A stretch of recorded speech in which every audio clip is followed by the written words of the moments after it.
বাইলুংবাৰ কাৰণে আমি দুৰ্গা পূজাৰ কষ্টিম চিলাই আছো এতিয়া পৰা এডভান্স হৈছে দুৰ্গা পূজাৰ কষ্টিমখিনি কাৰণে আপুনি কেনেকুৱা বাইলুংবা কষ্টিমটো এটা গাঠি মন্দিৰ নহলে ওলাই কিনে হাতখনকে ওলাই যাব এইখিনিতে যিটো খুলি দিয়াৰ পিছত খজতি উঠিব মৰ খজতি আৰু কষ্টিম ডিজাইনাৰ হৈছে ধনজিত দা দুটা ৰঞ্জিত নাজানো কিন্তু কেনেকে ৰিলিজ দিব ধ্ৰুৱ দা 10 তাৰিখৰ পিছত আহি আছে গীতাঞ্জলি বাৰ দুষ্ট ছোৱালী কিন্তু মই দুষ্ট ছোৱালীজনী নহয় দেই দুষ্ট ছোৱালীজনী সেইফালে বহি আছে কষ্টিম বঢ়িয়া কষ্টিম বঢ়িয়া চিলাই আছে খজতি মাৰিও বঢ়িয়া লাগিব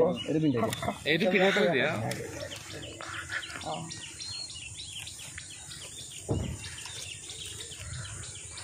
ইমান কাটকৈ নিদিব ইমান কেইটা ডিজাইনাৰ লাগি আছে ডিজাইনাৰ নাচাগে এটা বিখ্যাত ডিজাইনাৰ এইটো এনে যে আমি যে খেতি যে ওলমাও হনে এইটো কি বুলি কয় পিছফালে সিদ্ধাৰ্থ আছে কি বুলি কয় সেইটো মৌ নাজানো মোক এবাৰ হেৰি থুদিছিলে বেক টু দ্য স্কুলত থুদিছিলে সেইটো নাম আছে কিন্তু নামটো নাজানো মই এটা নামনি এখন চৌ বুলিও কয় কি বুলি চৌ চৌ বুজিলে নে ফটোৰ পোজ ধনজিত মোবাইলটো চাব আপোনাৰ যাওঁ হ'ব আৰু অকণমান হ'ব আৰু অকণমান হ'ব হ'ব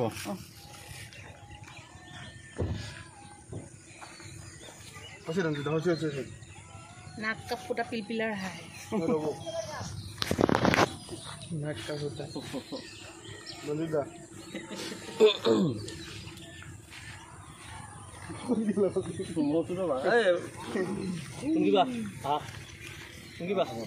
আমি মেইন জেগাত লৈ যাম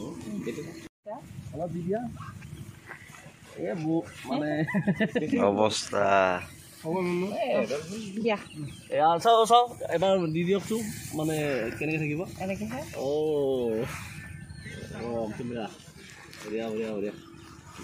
কাক ভয় খাবলৈ প্লেনিং চলিছে কওকচোন কাৰণ আমি মোৰ হাতৰ এই কষ্টিউম ডিজাইনাৰ এইবোৰ কি হৈছে আপত্তি হয় আপত্তি কমপ্লেইন নিম দেই পিছত তাক জাৰ্মানৰ পৰা চিলাই কৰিম আনিছিলোঁ কিন্তু সেই চিলোৱা ভাল নহয় আৰু বিখ্যাত নহয় জাৰ্মানৰ পৰা অৰ্ডাৰ কৰিছিলোঁ এই চিলাই কৰা মানুহজন এই বিখ্যাত হ'ব পৰা নাই এতিয়ালৈকে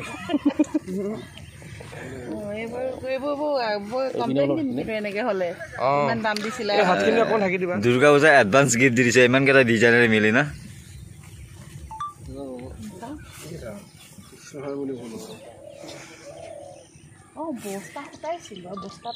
পুৰা বিজি হিচাপ